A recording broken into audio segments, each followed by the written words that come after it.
You know, repairmen sometimes have difficult decisions to make. Somebody brings in a guitar.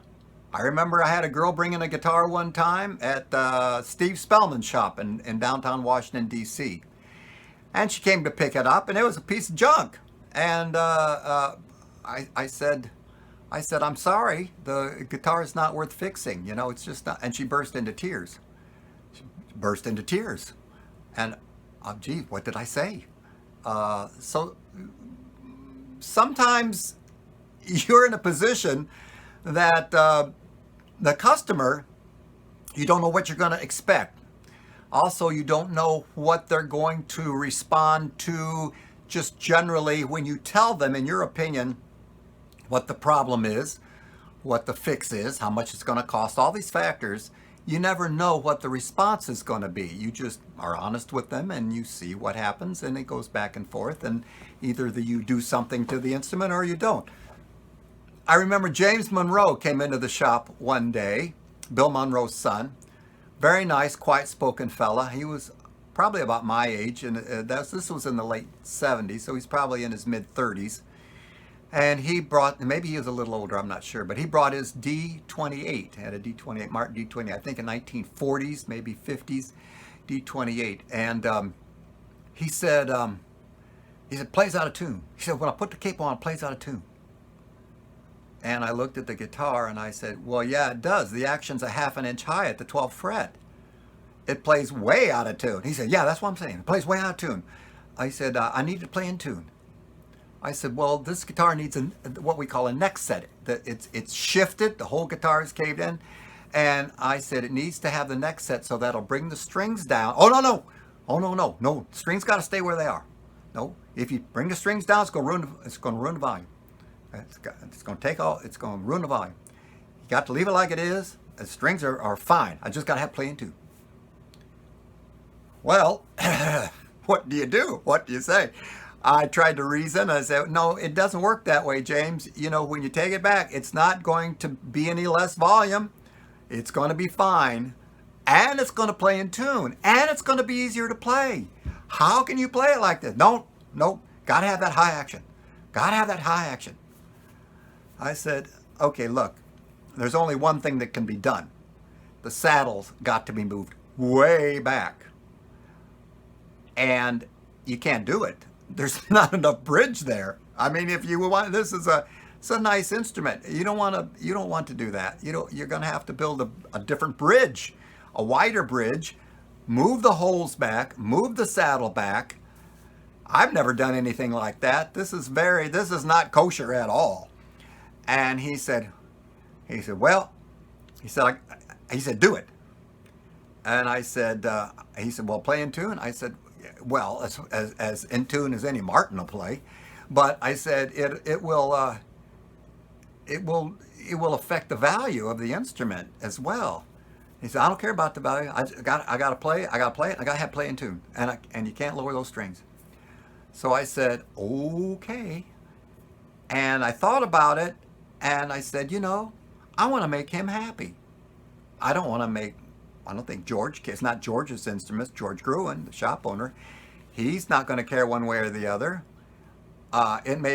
Somebody may look at that guitar later and say, Doc, you ruined that guitar. You ruined that Martin guitar.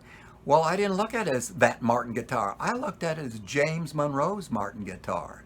And James Monroe wanted me to do that to his guitar. And I guess looking at it now, at that time, back at that time, maybe I should have said no, let somebody else ruin your guitar. Well, it didn't ruin the guitar, but no one else is going to want it like that if he ever sells it. If someone else buys the guitar, they're not going to want the action a half an inch high. Who wants the action a half an inch higher than James Monroe and maybe 6 other people in the world?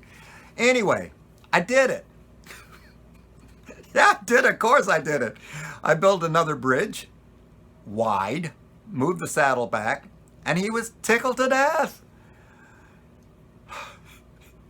Anyway, it's an interesting story in the fact of a dilemma of what do you do? Do you do what you think is right, even when the customer says no? And I bought antique cars over the years, and I fiddled with them, and I never cared that they were exactly like they came off the assembly line. I added this, I changed that, I put the 1938 steering wheel on my 1937 Buick. I put another 1982 Ford Straight 6 in my formerly Buick Straight 8 engine compartment, and was happy I did it. And then when I went to the shows, you'd have some of these guys that would say, "Hey, we got that Ford engine in there. What'd you do that for?" And I would just politely say, "You know what? By the way, that ain't your car. That's my car. I can do whatever I want to with it." And I didn't want to be nasty about it, but there is kind of a mentality about, I don't know, when somebody owns something and it's theirs, your job is to give them the information the best you can, the implications, the value is going to be hurt when you sell it, or someone's going to inherit it from you. No one's going to be able to play it.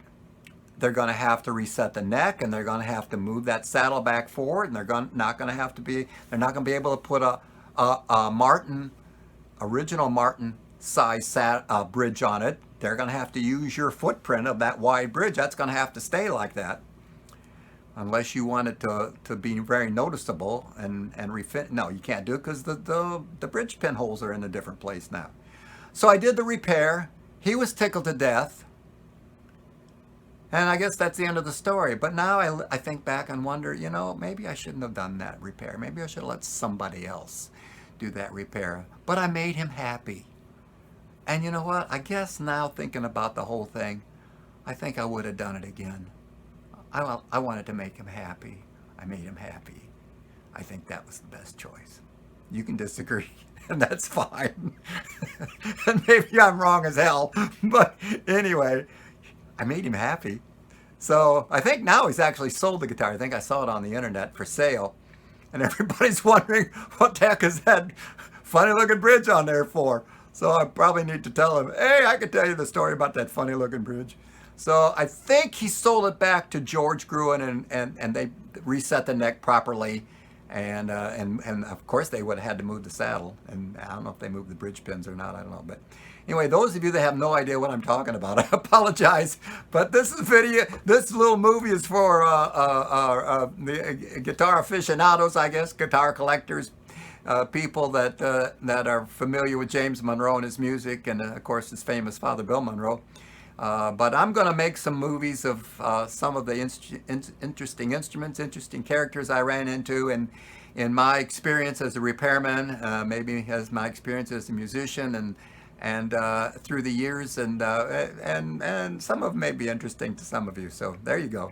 Have a lovely day. Thank you so much for watching.